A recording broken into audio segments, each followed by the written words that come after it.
ప్రియమైన వాళ్ళారా, ప్రభు యేసుక్రీస్తు నామములో ఈ ఉదయకాల సమయాన మీ అందరికీ నా యొక్క హృదయపూర్వక వందనాలు తెలుపుకుంటున్నాను. ఈరోజంతా కూడా మీరు చేయబోయే అన్ని విషయాల్లో దేవుని హస్తము మీకు తోడయ్యుండి మీకు జయాన్ని కలుగు చేయనుగాక. కీర్తన గ్రంథము 30వ కీర్తన 11వ వచనములో సెలవిస్తుంది, నా అంగలార్పును నాట్యముగా నీవు మార్చి ఉన్నావు అనేటువంటి మాటను మనం చదువుతున్నామండి. అంగలార్పును దేవుడు నాట్యముగా మార్చేటువంటి దేవుడు. ప్రియమైన దేవుని బిడ్డలారా, ఈరోజు అంగలార్చని వారు, బాధపడని వారు అని చెప్పి లోకంలో ఎవరు కూడా లేరండి. ప్రతి ఒక్కరు కూడా ఏదో ఒక విషయం, ప్రత్యేకమైన ఒక సంగతి కోసము వారు అంగలారుస్తూనే ఉంటారు, బాధపడుతూనే ఉంటారు. ప్రియమైన దేవుని బిడ్డలారా, ఇది నాకు జరగలేదు, ఇది నా చెయ్యొదిలిపోయింది, ఈ దుఃఖకరమైన సంగతి నాకు అసలు జరిగి ఉండకూడదని చెప్పి కొన్ని విషయాల గురించి అంగలారుస్తూ ఉంటారు.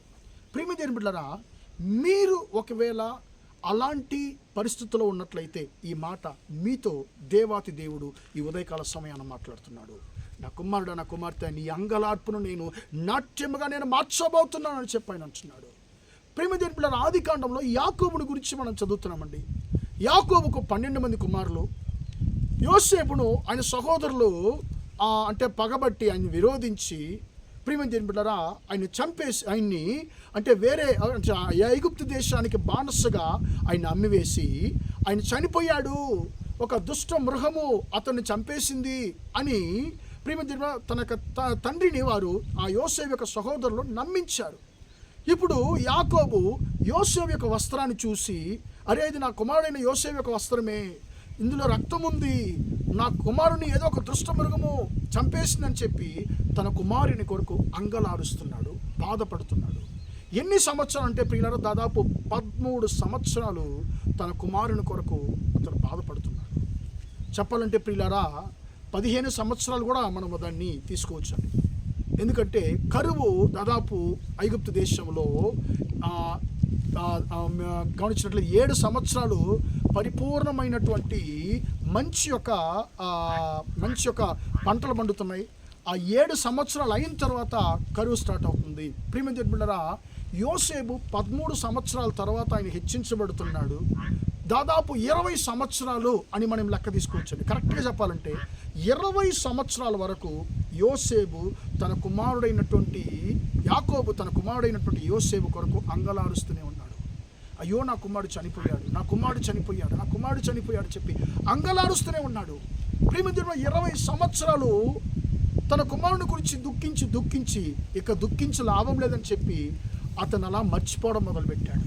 ప్రియమైన బిడ్డలారా, అతని యొక్క అంగలార్పుని ఎవరు కూడా మార్చలేకపోయారు. కానీ దేవాతి దేవుడు యాకోబు యొక్క అంగలార్పును మార్చాడు.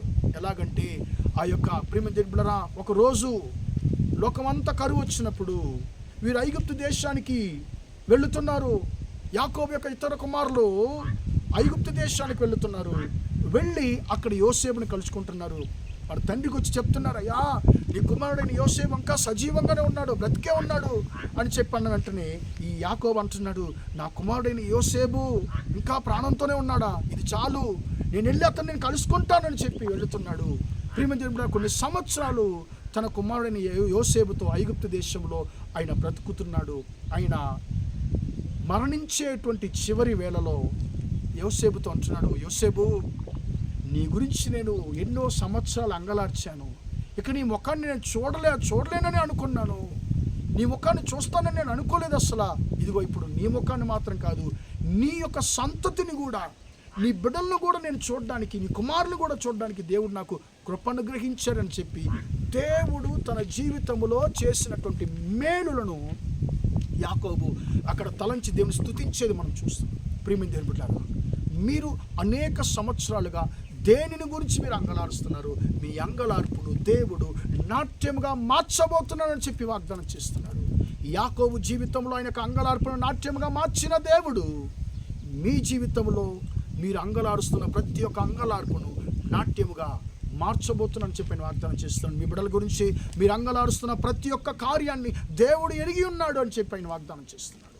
నీ బిడ్డల గురించి నువ్వు అంగలారుస్తున్నది నాకు తెలుసు, నీ యొక్క కుటుంబాన్ని గురించి నువ్వు అంగలారుస్తున్నది నాకు తెలుసు, నీ అంగలార్పును నేను నాట్యముగా మార్చబోతున్నాను అని చెప్పి దేవుడు అంటున్నాడు.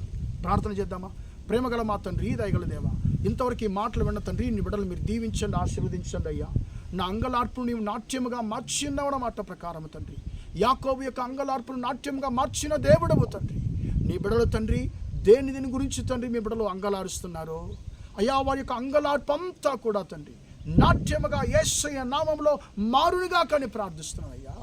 తని వారి జీవితంలో కొనసాగుతున్న అంగలార్పులంతా కూడా యేసయ్య నామములో నాట్యముగా మారునుగాక అని ప్రార్థిస్తున్నాను తండ్రి. ఈ వాక్యాన్ని వింటున్న ప్రతి ఒక్క సహోదర సహోదరిని మీరు దీవించండి, ఆశీర్వదించండి అయ్యా. ఈ వచనం తండ్రి 100% మీ బిడ్డలకు జీవితం నెరవేరునుగాక యేసయ్య నామములో ప్రార్థించడి వేడుకొంచున్నాను తండ్రి. ఆమేన్, ఆమేన్. ప్రియమైన వాళ్ళారా, దేవుడు మిమ్మల్ని దీవించి ఆశీర్వదించునుగాక. Praise the Lord, praise the lord.